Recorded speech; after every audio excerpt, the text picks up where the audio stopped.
अच्छा सर, दफ़ा 144 का निफाज कर दिया गया है डिस्ट्रिक्ट बड़गराम जी। जो कुर्बानी के जानवर है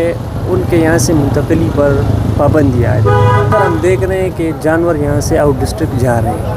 तो पूछना ये था सर कि ये दफ़ा 144 का निफाज हो गया है तो इस पर इम्प्लीमेंटेशन कब होगी? नहीं, इम्प्लीमेंटेशन तो जारी है, क्योंकि हमने पुलिस वालों को बता दिया कि वो आप जहाँ जहाँ पे नाकाबंदी है वहाँ पे वो खड़े हैं, वो ड्यूटी सर अंजाम दे रहे हैं। दफ़ा 144 का मतलब यही है कि कोई भी जानवर जो है ना आउट डिस्ट्रिक्ट जो है ना उसकी वो जो है नहीं ले जा सकते, और अगर कोई ले कर जा भी रहा है तो उसकी कार्रवाई हो रही है। 148 का जो है ना क्लियर कट उस दफ़ा 144 में लिखा है 188 का उसका पर्चा दे, और साथ ही जो है ना उनको बाहर ना जाने दे। तो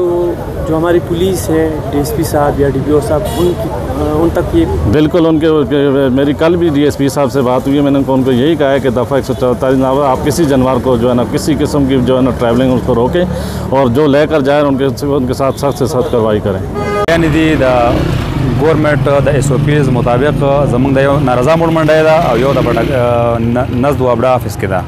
और यो पता कोट के दा دا درې زموږ منډیان دي. زموږ د ټیکس حوالې سره چې تاسو کومه خبره کوئ چې ټیکس خو زموږ د منډیان دي، هغه ټیکس دی هغه که څوک او ډسټرکټ وي او ان ډسټرکټ وي نو موږ به ټیکس زموږ به خامخا راکوي، او ډسټرکټ چې کوم دی نو پولیس والا خپل کوشش کوي، ما خو هغه ذمہواري چې ده نو هغه د پولیس ډپارټمنټ ده او هغه زموږ سره پولیس والا دا خبره کوي چې په چک پوسټونو باندې کې موږ سره ټیمې الکاران چې کومي هغه مې بعض اوقات هغه ټیکس واخلي نو بیا چې موږ ساروي منې کو او مخکې نه چک نه نو ټیکس خو 144 نفاس چې دی هغه دې نو ټیکس خو موږ خو تاسو ته مخکې ما کلیر کړ چې ټیکس موږ کا ډسټرکټ دی کو ان ډسټرکټ نو ټیکس په موږ خامخا ولو او منیکول چې کوم دی چې کله پولیس په سټریک ایکشن کوي نو موږ هغه نشو مدا کولی، هغه بالکل منیکول شي پولیس موږ هغه سره تعاون دی ان شاء الله چې هغه منې کوي موږ نشو هغه ټیکس دفعه 144 چې لګیدل. جی جی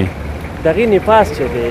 هغه په ډسټرکټ ګورنمنت کې چې ډسټرکټ ایڈمنسټریشن دی صحیح شو ادو چې زینو هغه د سره کار دی بس زموږ سره ټیکس سره کار دی جی کا ان ډسټرکټ کې کاوټي او چې دفعه 144 نو هغه موږ د پولیس ډپارټمنټ کار دی ان شاء الله هغه زموږ سره تعاون دی چې کوم منې کوي موږ سره یو. الرحمن الرحیم. لاول خو تاسو د میډیا ول انتهایی مشکورې ما چې دا یو اهم ایشو تاسو راوچته کړله. قربانی خو یقینا خبره چې د اغستلو نه بار دي،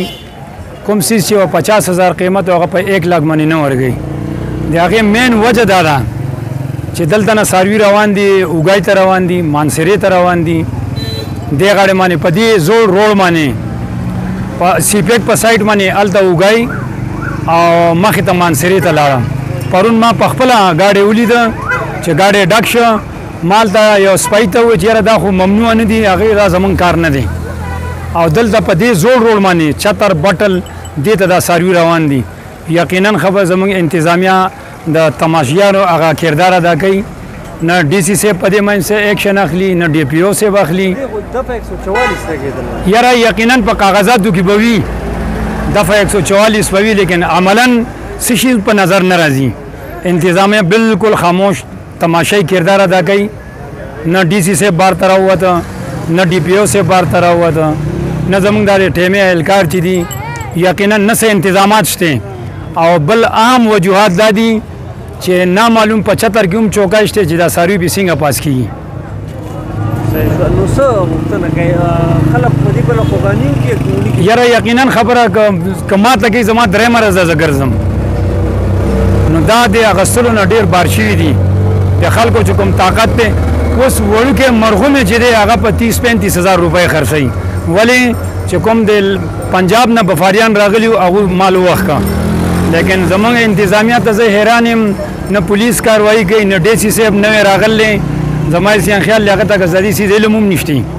چېرې په دې بډګرام کې ظلم شروع دی، خلک د ټریپل زیات قیمت وصولوي. نو زما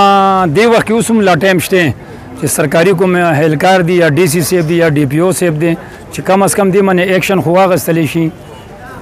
ځکه چې دا انتهایی ظلم دی خلکو سره. پکې دا ده چې یو خو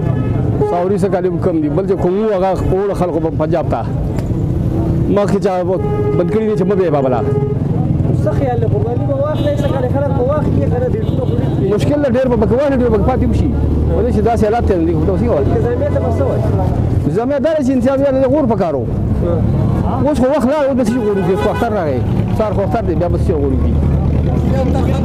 کنه ورته کړي ها ډېر خلک په قرباني پاتې شي کنه